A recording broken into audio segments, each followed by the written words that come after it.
Everyone, the Bong ফ্যামিলির একটা নতুন ব্লগে তোমাদের সবাইকে স্বাগত। আশা করি সবাই তোমরা খুব ভালো আছো। আজকের ব্লগটা মঙ্গলবার দিনের সকালবেলা। এখন মাছ নিয়ে কাটতে বসেছি। দুপুরবেলা আজকে মাছের ঝাল হবে। তেলাপিয়া মাছ, এটা কস্কো থেকেই মাছটা আনা হয়। আঁশ তাছাড়া পেটের সব কিছু পরিষ্কার করাই থাকে, শুধু পাখনাগুলো কাটা থাকে না।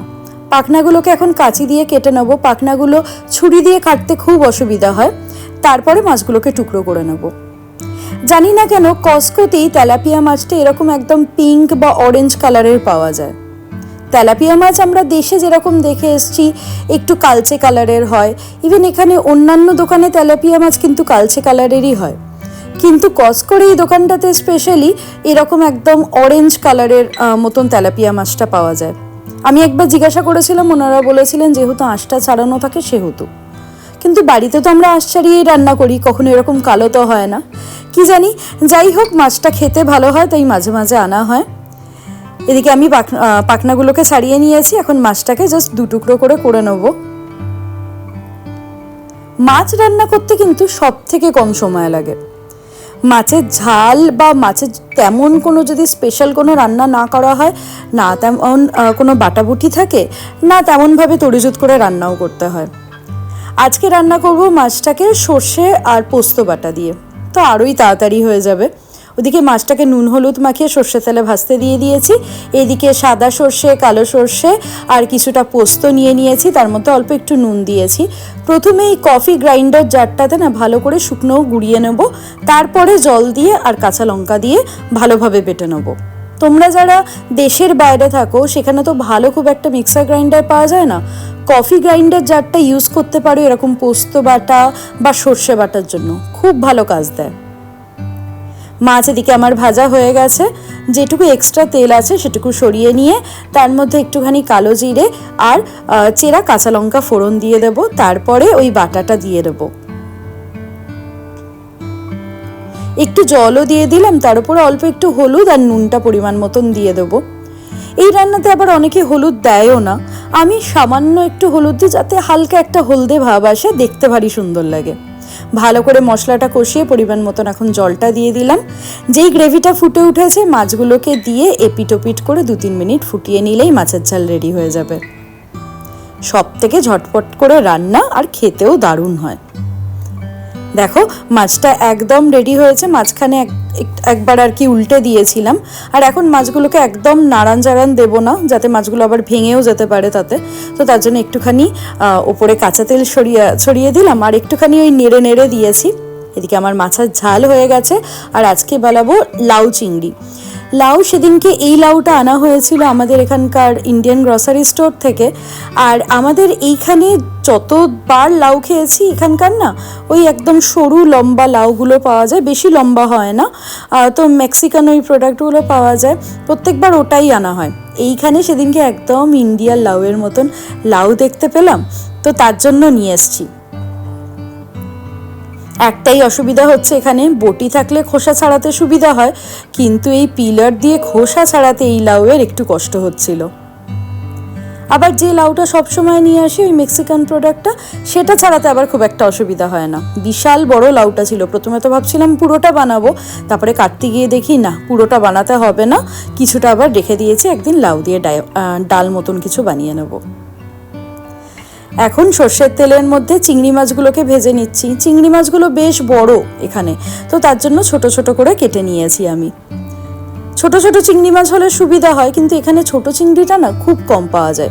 ওই কস্কোতে যা চিংড়ি পাওয়া যায় তাই আনা হয়। এই সব রান্নাগুলোতে কেটে কেটে দিয়ে দিই। তেলের মধ্যে প্রথমে গরম মশলা ফোড়ন দিলাম, তারপরে তেজপাতা দিয়েছি, পেঁয়াজটাকে ভেজে তারপরে আদা রসুন বাটা, জিরে, ধনে আর একটু হলুদ গুঁড়ো দিয়ে ভালো করে কষিয়ে নিয়ে দিয়ে দিলাম লাউগুলো। তার মধ্যে পরিমাণ মতো নুন দিয়ে দিয়েছি। এবার ভালো করে মিশিয়ে টিশিয়ে ঢাকা দিলে এবার ও নিজের জলে নিজেই সেদ্ধ হতে থাকবে। যতক্ষণ লাউটা সেদ্ধ হচ্ছে আমি ভাবলাম আজকে একটু ঝাড়পোছগুলো করে নিই। মোটামুটি পরিষ্কার করা হয় মাসে একবারই। এই সব কিছু নামিয়ে একবার ভালোভাবে সব কিছু ঝেড়ে টেড়ে দিই। খুব একটা বেশি যে ধুলো হয় তা না, কিন্তু মাসে একবার করে পরিষ্কার করে দিলে না, পরে ওই 2-3 মাসে একবার পরিষ্কার করতে হলে তখন একটা ধুলোর চড় পড়ে যায়। সব কিছু নাবিয়ে ওই তাকটার মধ্যে পরিষ্কার করে দিলাম। এখন এই ভাসটাকে পরিষ্কার করে দেবো, তাছাড়া টিভির এই ক্যাবিনেটটা পুরো পরিষ্কার করব, টিভিটা পরিষ্কার করব, মানে মোটামুটি লিভিং রুমে যা ফার্নিচার আছে, যা জিনিসপত্র আছে সব কিছু এখন আমি পরিষ্কার করে নেবো।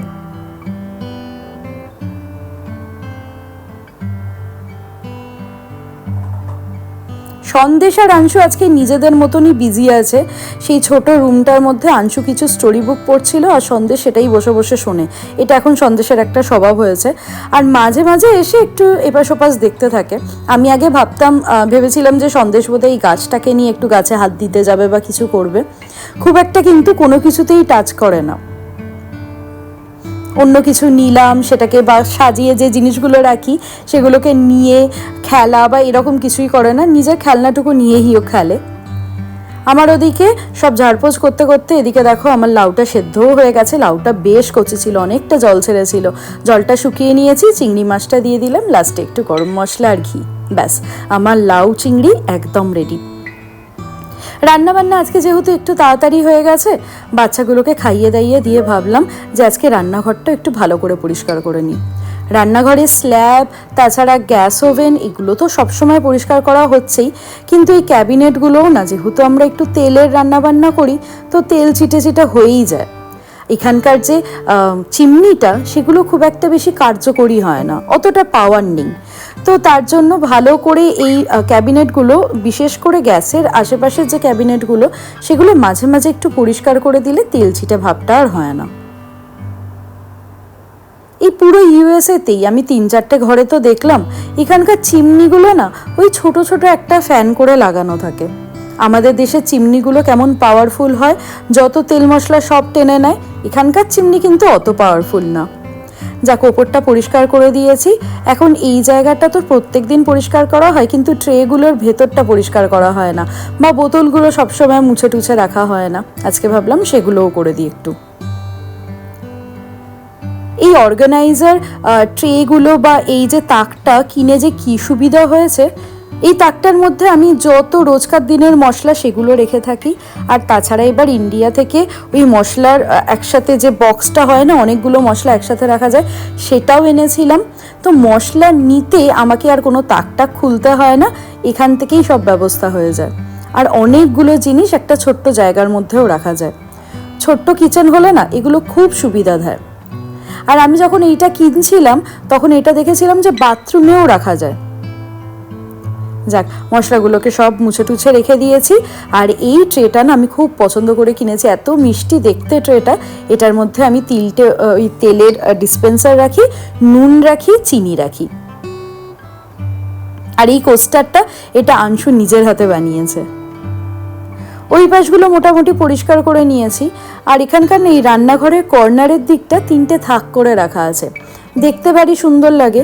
এখানটা অন্যরকম কিছু জিনিস দিয়ে সাজানোর ইচ্ছা আছে, কিন্তু সেগুলো আমি সব ইন্ডিয়াতে গেলেই পাবো। আপাতত এরকম ছোট্টখাট্ট যা বাড়িতে আছে সেগুলো দিয়ে একটু সাজিয়ে রাখলাম। আর মানি প্ল্যান্ট গাছটাও এখানেই রেখে দিয়েছি আমি। নিচের ক্যাবিনেটগুলোকেও ভালো করে মুছে দেবো। এইসব করতে করতে না অনেক বেলা হয়ে গেছে, না আমার স্নান করা হয়েছে না খাওয়া দাওয়া হয়েছে। তাড়াতাড়ি করে এই কাজটুকু গুছিয়ে স্নান খাওয়া দাওয়াটা করে নেবো।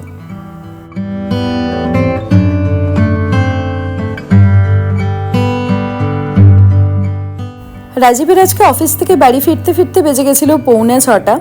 বাড়িতে আস্তে আস্তেই বাচ্চা দুটো সেই একবার করে কোলে উঠবে, তোমার অফিসে কি হলো, ওরা সারাদিন কি করলো, এই সব গল্পই চলতে থাকে। তো রাজীব এখন ওদের নিয়ে একটু গল্পের বই পড়ছে, ওরা দুজনেই শুনছে আর কি। আর রাজীবকে এই স্টোরেজ বক্সটা নিচ থেকে নিয়ে আসতে বললাম। আগের দিন কসকোতে গেছিলাম, নিয়ে আসা হয়েছিল এই স্টোরেজ বক্সটা। আমাদের না নিচে একটা স্টোরেজ আছে ওই গ্যারাজের সামনে, সেখানেই এটা রাখা ছিল। ওকে বললাম নিয়ে এসো, আজকে বানিয়ে নেবো এটা। আমার যে আলু আর পেঁয়াজের স্টোরেজের একটা বক্স আছে, ওটা ফেটে গেছে, তাই এটা কসকো থেকে আনা হয়েছে সেদিন। বার্থডে সেলফ গিফট এসে গেছে। কি অবস্থা, তোমাকে কেউ গিফটও দিল না। ঠিক আছে, কি জিনিস এটা? এটা একটা হেডফোন, মানে কল টল করতে আজকাল খুব কল হচ্ছে, এরকম কলে থাকতে হয়।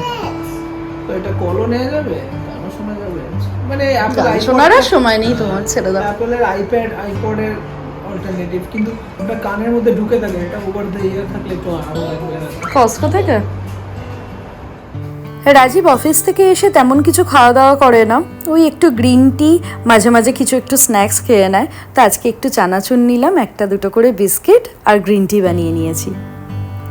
বিকেলের দিকটা রাজীব দুটো ছেলেকে নিয়েই একটু মাঠে যায়, তো এখন মাঠের জন্য বেরিয়ে গেল। যেদিন যেদিন আমি পারি সেদিন সেদিন আমিও যাই। আজকে ভাবলাম যে স্টোরেজ বক্সটা বানিয়ে নিই, যতক্ষণ ওরা থাকবে না ততক্ষণ একটু শান্তভাবে আমি ওই স্টোরেজ বক্সটাকে বানিয়ে নিতে পারবো। এটা নিশ্চয়ই আবার কিছু এই স্ক্রু ট্রু দিয়ে বানাতে হবে, তো তাতে না কি হয়, বাচ্চাগুলো থাকলে এপাশ ওপাশ স্ক্রুটাকে নিয়ে দৌড়ে চলে যায়। তো তার জন্য ওরা না থাকলে আমার বানাতে সুবিধা হবে। আমি রাজীবকে বললাম তোমরা খেলতে যাও, আমি একটু বাদে এসে তোমাদের জয়েন করছি। আজকে এই বক্সটা বানাতে আমার বেশ সময় লেগে গেছে। স্টোরেজ বক্সটা দেখলাম কস্কোতে বেশ পছন্দ হয়েছে, মাত্র দাম নিয়েছে ওই $25, ওই $20 বা $25 কিছু একটা হবে, এরকমই কিছু একটা দাম নিয়েছে। 3টে এরকম বক্স আছে, অনেক কিছু ধরে যাবে। আমি মেনলি আলু, পেঁয়াজ, ওই আদা, রসুন যেগুলো বাইরে থাকে সেগুলোই রাখবো। এখানে দেখো আমার এই প্লাস্টিকের বক্সটা ভেঙে গেছে, তো এখানে আলু পেঁয়াজগুলো গুছিয়ে রেখেছি। নিচের তাকটায় রেখেছি আলু, মাঝখানেরটায় রেখেছি পেঁয়াজ, ওপরে আদা, রসুন, আর তাছাড়া মিষ্টি আলু যে থাকে সেগুলো সব কিছুই রাখা হয়েছে। এই কর্নারটায় রেখে দিলাম। ফ্রিজটা খুলতে যদিও বা অসুবিধা হবে, ফ্রিজ খোলার সময় তখন একটু ওই ডান দিকে সরিয়ে দিতে হবে, আবার ডান দিকের ক্যাবিনেটটা খোলার সময় তখন ফ্রিজের দিকে এটা একটু সরিয়ে দিতে হবে। ছোট জায়গার জন্য এই জিনিসটা আমার বেশ ভালোই লাগছে, আর দেখতে কেমন লাগছে তোমরা একটু জানিও কমেন্টে। এখন বেরিয়ে পড়েছি, মাঠের দিকটায় চলে এসেছি। আমাদের বাড়ি থেকে ঠিক 3 মিনিট হাঁটা পথে এই পার্কটা আছে। পার্কের এই প্রথম অংশটা হচ্ছে ওই ফুটবলের মাঠ, ফুটবল, তাছাড়া এখানকার যে ক্রিকেট বলে সেইটার মাঠ। তারপরে ভেতরের দিকে হচ্ছে বাচ্চাদের খেলার জায়গাটা আছে।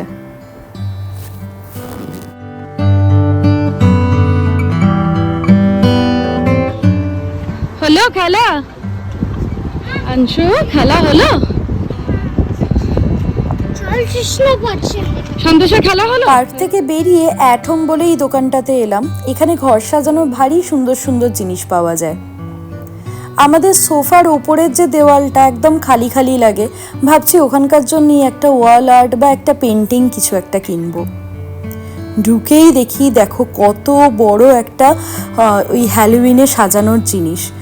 চারিদিকে হ্যালোউইনে সাজানোর জন্য প্রচুর জিনিস অলরেডি দোকানের মধ্যে চলে এসছে। সেই হবে অক্টোবরে হ্যালোউইন, এখন থেকেই তার একদম তোড়জোড় সব কিছু শুরু হয়ে গেছে। পেন্টিং আর ওয়াল আর্টের দিকে জায়গাটাতে এসে দেখলাম এই জিনিসটা ভারী সুন্দর লাগছিল আমার, সোনালি আর সাদা কালারের মধ্যে। কিন্তু কি বলতো, বেশ ভারী ছিল এইটা। এটা লাগানোর জন্য না মোটামুটি 2-3টে ওই হোল করতে হবে। আমি খুব একটা বেশি হোল করতে চাইছি না, যেহেতু রেন্টেড অ্যাপার্টমেন্ট এটা। আর তাছাড়া আমাদের ছোট রুমটার জন্য একটা বড় আয়নাও নেব ভাবছি, যদি কিছু পছন্দ হয় আজকে নিয়ে নেব। এইখানে এই জিনিসটা ভারী সুন্দর লেগেছে, জানলার মতো এরকম কারুকার্য করা, তার ভেতরে আয়না দেওয়া আছে। কিন্তু এখানে না এরকম ছোট রুমের মধ্যে এত বড় জিনিস সাজালে খুব একটা ভাল লাগবে না। এই ঘড়িটাও ভারী পছন্দ হয়েছিল। আর এইখানে এই ওয়াল আর্টটাও দেখো বেশ ইউনিক দেখতে। একটা জিনিস নিয়েছি, কি নিয়েছি সেটা পরের ভ্লগে দেখাবো। আজকে ভ্লগটা এখান থেকেই শেষ করছি। যদি কিছু ভালো লেগে থাকে সেটা অবশ্যই কমেন্টে জানিও, আর ভালো লাগলে ভ্লগটা অবশ্যই কিন্তু একটা লাইক করে দিও।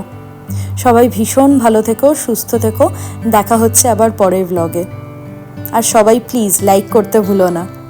চলো দেখা হচ্ছে আবার পরের ভ্লগে। সবাই ভীষণ ভালো থেকো, সুস্থ থেকো, বাই।